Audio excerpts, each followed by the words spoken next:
우리 삶에 있어서 음. 필수적인 기반 시설들을 새롭게 설치하는 건 너무나 많이 돈이 들기 때문에 네. 인프라가 어느 정도 갖춰져 있거나 갖춰질 수 있는 네. 곳이 또 하나의 새로운 투자처가 될 수 있을 것 같고요. 신도시 주변 지역에 대한 그런 원도심 지역들이 좀 음. 유망할 수 있다. 저는 그렇게 보고 음. 있습니다.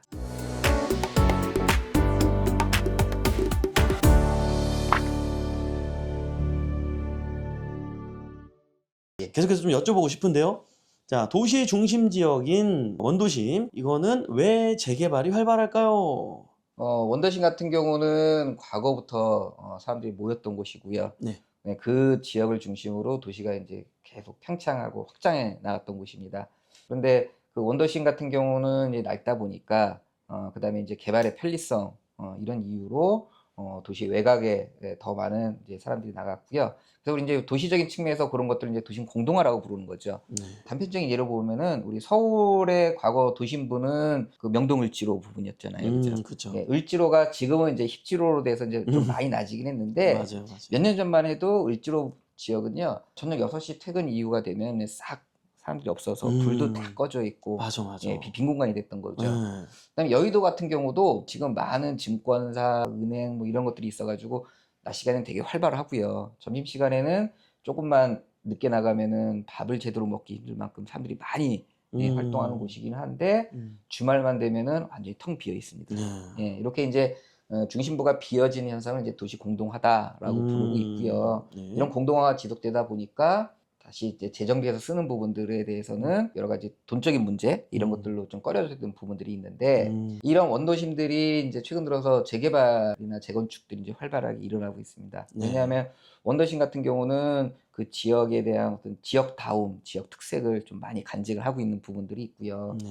과거에 기능들이 많이 모여있던 지역들이기 때문에 그런 기능들이 아직까지 좀 남아있는 경우들도 많이 있어요. 그 다음에 이제 인구가 줄면서 도시가 축소를 해야 되다 보니까 그럼 어디를 중심으로 축소를 해야 될 거냐 이런 문제에 있어서 음. 외곽에 아주 특성화된 부분이 아니라면 원도심이 기능적인 측면이나 그 도시다움 측면이나 도시 역사적인 측면이나 이런 부분들을 고려했을 때 원도심이 중심이 될 가능성이 많다는 거죠. 음. 그래서 원도심에 낡아 있는 건물들, 낡아 있는 구조들 이런 것들을 해체하고 새롭게 만드는 방식으로서 개발이 선호되다 보니까 원도심에 대한 재개발이 시작이 됐고 활발하게 나타날 것으로 예상이 되고 음. 있습니다. 아, 맞습니다. 굉장히 공감하는 내용이고요. 자, 다음은 미래에는 어떤 도시 지역이 부동산 투자에 좋을까요? 좀 전에 말씀드린 것처럼 일단 원도심 같은 경우는 인제 음. 그 재개발 재건축 사업이 활발하게 일어날 것으로 예측이 돼서 네. 요것도 인제 좋은 하나의 투자 방향이 될 수도 있을 것 같고요. 네. 그다음에 인제 우리가 그 인구가 감소가 됨으로 인해서 지역적인 특색, 음. 지역다움, 생활 인프라가 몰릴 것으로 예상하고 이렇게 인제 제가 음. 말씀을 드렸잖아요. 네. 이런 것을 고려했을 때 쇠퇴하고 축소가 되는 도시에 있어서는 음. 그런 적정 수준의 생활 인프라가 갖춰져 있는 곳이 새로운 투자처가 될 수 있다라고 보여지는 거죠. 그러니까 음. 새로운 인프라를 개발하기 위해서는 엄청나게 많은 돈이 듭니다. 음. 뭐 도로도 그렇고요. 병원이라든지 음. 학교라든지 우리 삶에 있어서 음. 필수적인 기반 시설들을 새롭게 음. 설치하는 건 너무나 많이 돈이 들기 때문에 네. 그런 것들이 이미 어느 정도 구색은 맞춰져 있어서 조금만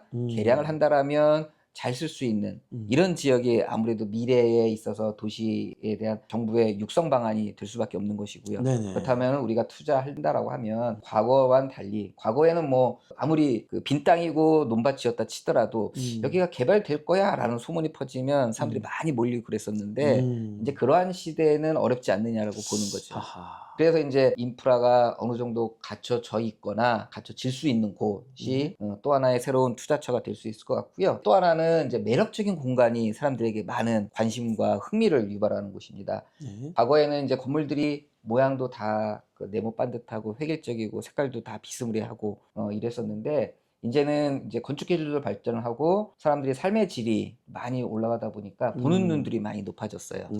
그래서 건물들도 단순한 건물보다는 우리가 보기에도 아름답고 네모난 이런 모양보다는 왠지 뭐 둥그스러워하면서도 뭔가 음. 휘황찬란하고 뭐 이런 음. 디자인적인 측면들을 많이 중시하는 그런 시대가 됐습니다. 예를 들면 이제 우리 그 동대문 디자인 플라자 같은 예, 음. 그런 혁신적인 디자인의 음. 건물들이 있다라면 그 주변이 같이 지역 가치가 상승할 수 있기 때문에 네. 그런 것들을 중점적으로 봐야 되지 않겠느냐 이렇게 네. 보여집니다. 그래요.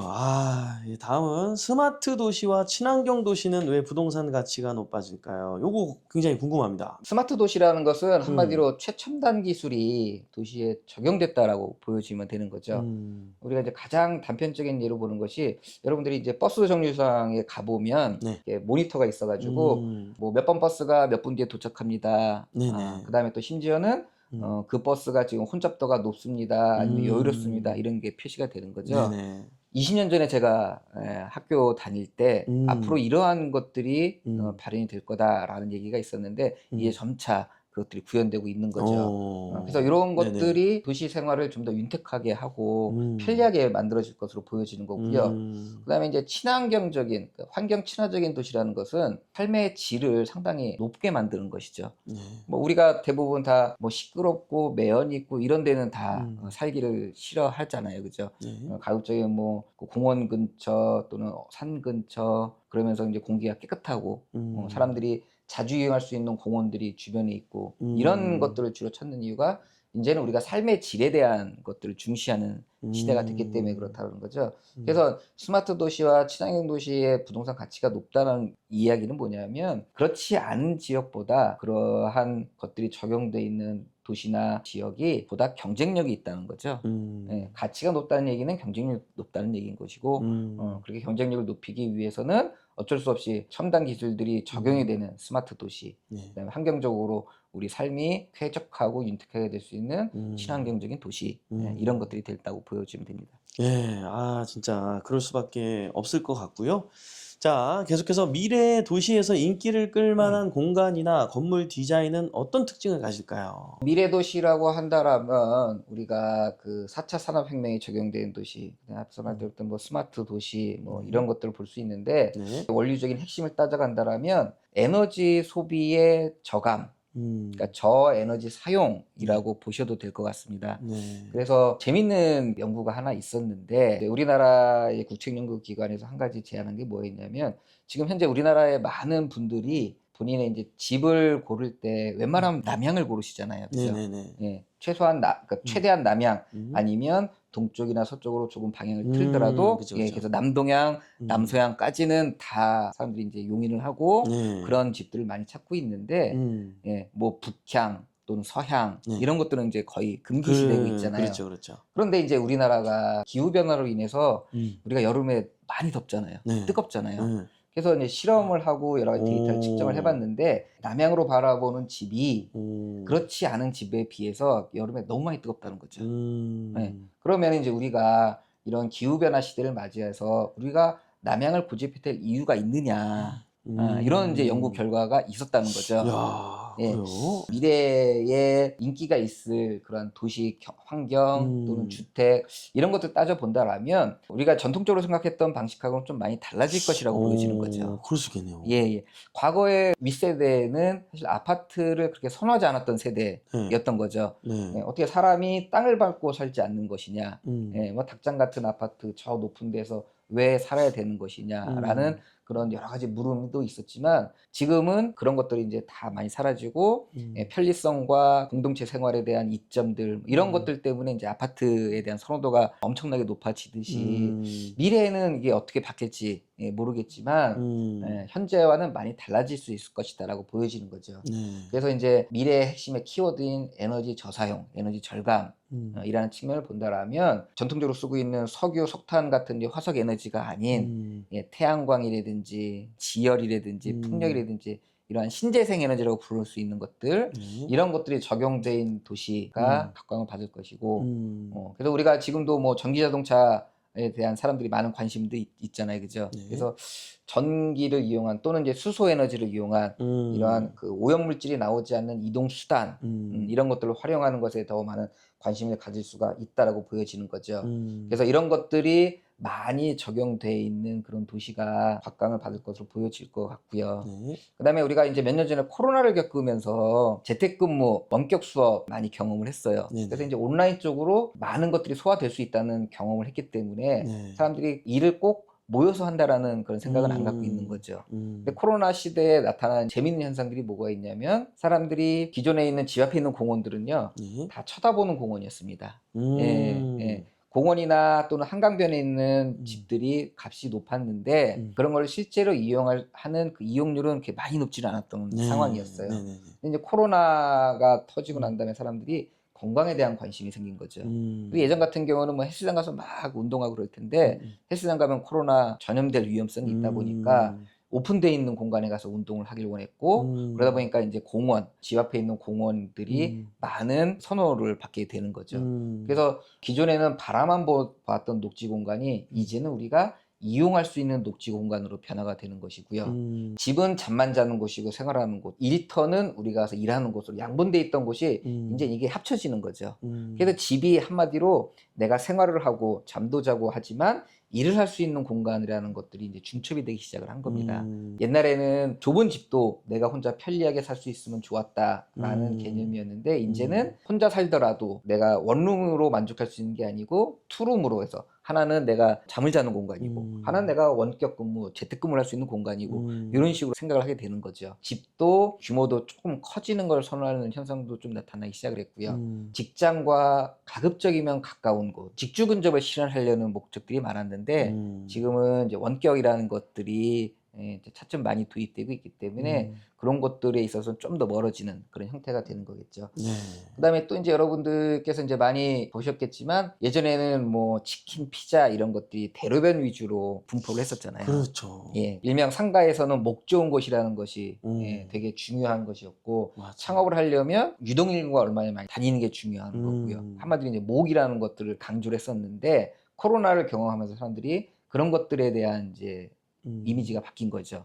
목 좋은 곳이 잘 되는 거는 맞지만 너무나 많은 투자비를 소비를 해야 되는데, 그쵸. 그것보다 한 켠에 뒤에 있는 이면에 있는 그런 곳을 내가 활용을 한다 치더라도 배달을 위주로 하는 곳들이 많아지다 보니까 예, 내가 비싼 투자금을 하지 않더라도 디지털 매출을 통해서 매상을 올릴 수 있는 이런 현상들이 나오는 그런 거가 되겠죠. 그래서 미래 도시에서는 이런 것들이 이제 다 융합이 된다고 보여주시면 될 것 같아요. 스마트적으로 기술들이 접목되어 있는 것, 에너지적으로 들쓸 수 있는 네. 그런 기술들이 접목된 것, 전통적인 것들과 좀 다르게 음. 우리가 발달하는 어떤 정보통신 네. 이런 것들이 접목돼서 우리가 기존과 비슷한 삶을 영위할 수 있는 공간, 네. 이런 것들에 대한 선호도가 더 높아진다고 볼 수 있겠죠. 굉장히 공감하는 내용이고요. 미래 도시까지 이렇게 다양하게 관점을 가지고 얘기해 주셨는데, 자, 끝으로 미래 도시와 부동산에 대해 관심을 가지는 이유는 무엇일까요? 우리 부동산 투자는 미래 가치를 상정하고 투자를 해야지 더 많은 돈을 벌 수 있다라고 제가 이제 처음에 말씀을 드렸습니다. 네. 우리가 그 주식 투자하고 잠깐 비교를 해본다라면요, 어떤 뭐 수혜주라는 형태로 너무나 많은 것들이 이제 퍼져나가기 시작을 하는 거죠. 뭐 예를 들어서 우리가 대선 때가 된다라면 대선 후보를 가지고서 뭐 누구누구 수혜주라고 하면서 그쵸. 그동안은 그런 기업이 있는지도 몰랐던 것들이 막 맞아. 주식시장에서 네. 뜨기 시작을 하는 거고요. 네네. 근데 부동산에서는 아직도 깜깜이 투자가 좀 많은 편이에요. 음. 어느 지역에 거래가 좀 급증했다, 어디 지역에 사람들이 많이 몰려서 관심을 갖는다, 어디에 이제 부동산 값이 올랐다더라, 요런 소문을 가지고서 사람들이 이제 접근하는 게 아직까지 그런 형태입니다. 근데 이제 제가 말씀드렸듯이 미래에 대한 가치를 가지고 투자를 하려면 도시의 미래의 방향성을 좀 확인해야 되는 거죠. 이런 것들에 있어서 많은 분들이 좀 어려움을 겪고 계신데, 그런 것들은 여러 가지를 살펴보면 많은 것들을 파악할 수가 있습니다. 이제 가장 기본적인 게 모든 시군구가 도시 기본계획이라는 것을 만들어야 됩니다. 예, 요 도시 기본계획의 특징은 뭐냐면 앞으로 20년 뒤에 우리 도시는 어떻게 변할 것이에요 라는 비전을 가지고서 그것을 달성하기 위한 여러 가지 계획들을 만들고 공표를 하고 있거든요. 그런 것들을 살펴보면은 그 지역인 어떤 것에 중점을 두고 있구나라는 걸 파악할 수가 있는 거죠. 그 다음에 이제 정부가 그 여러 가지 이제 공모 사업 같은 걸 제공을 하고 있어요. 일례를 들자라면 작년, 재작년 같은 경우는 정부가 수소도시라는 것을 이제 육성하려고 네네. 수소도시라는 것을 몇 군데 선정을 해줬고요. 그 다음에 이제 앞으로 4차 산업혁명의 일환으로 이제 그 드론 산업이 또 활성화될 수 있기 때문에 드론 실증도시 구축이라는 사업으로 또 몇 개 도시 선정을 한 게 있습니다.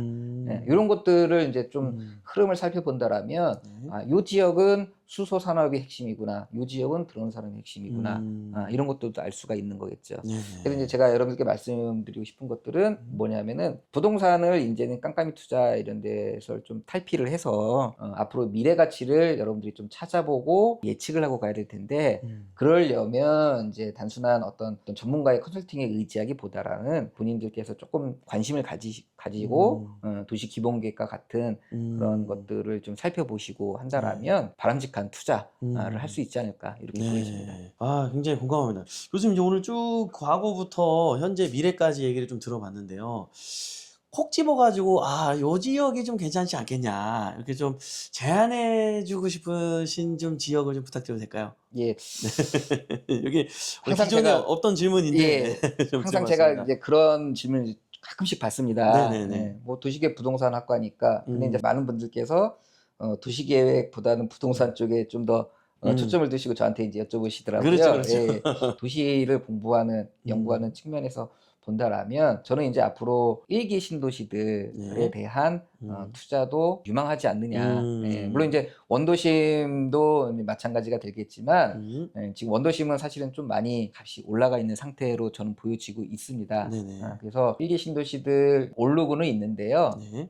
아까 말씀드렸던 노후계획도시 특별법이 음, 발효가 됐고 이제 네. 적용이 되고 그러면서 특히나 이제 분당 일산 같은 경우는 음, 재건축을 하려는 시도들이 점점 음, 더 많이 일어나고 있습니다. 음, 그런 재건축 단지들도 괜찮을 것 같고요. 그런 재건축 단지 이외에 분당 같은 경우는 성남에 원도심이 있고요. 일산 같은 경우는 고양에 원도심이 있으니까 네. 신도시 주변 지역에 대한 그런 원도심 지역들이 좀 음, 유망할 수 있다. 저는 그렇게 보고 있습니다. 맞아요, 맞아요. 그 위치가 굉장히 좋은데, 야, 대지집은 한두 평짜리 빌라들이 막 촘촘하게 모여있는 예. 성남의 그런 지역들을 얘기해 주신 것 같습니다. 저도 굉장히 공감하는 내용인 것 같고요. 여러분, 어떻게 들으셨습니까? 아, 도시계획. 정말 정부에서는 여러분도 아실지 모르겠어요. 우리 수도권에서 동쪽 부분은 자연보전 권역이라고 되어 있지 않습니까? 이게요, 50년 전, 70년 전에도 우리나라 계획에 그대로 쓰여 있대요. 지금도 그거대로 지금 진행이 되고 있지 않습니까? 그거대로 그 도시들을 계획하고 있는데요. 이런 것들을 잘 관찰하면서 우리가 투자를 해 나간다 그러면, 또 기왕이면 아울렛 가격에 살 수 있는 경매 공매 시장에서 네. 또 매입을 한다 그러면 도움이 되지 않겠나 싶고요. 오늘 정말 광범위하고 또 굉장히 직접적인 얘기들 많이 해주셨는데요. 오늘 감사합니다, 교수님. 예. 다음에 또 기회가 되면 또 한번 좀 부탁 예. 좀 드려보고요. 알겠습니다. 네. 네, 여러분들, 이성재 교수의 성공재테크, 오늘도 동서울대학교 도시계획 부동산학과의 김기영 교수님과 함께 방송을 했습니다. 지금까지 시청해주신 여러분 대단히 감사합니다. 교수님 감사합니다. 예. 고맙습니다.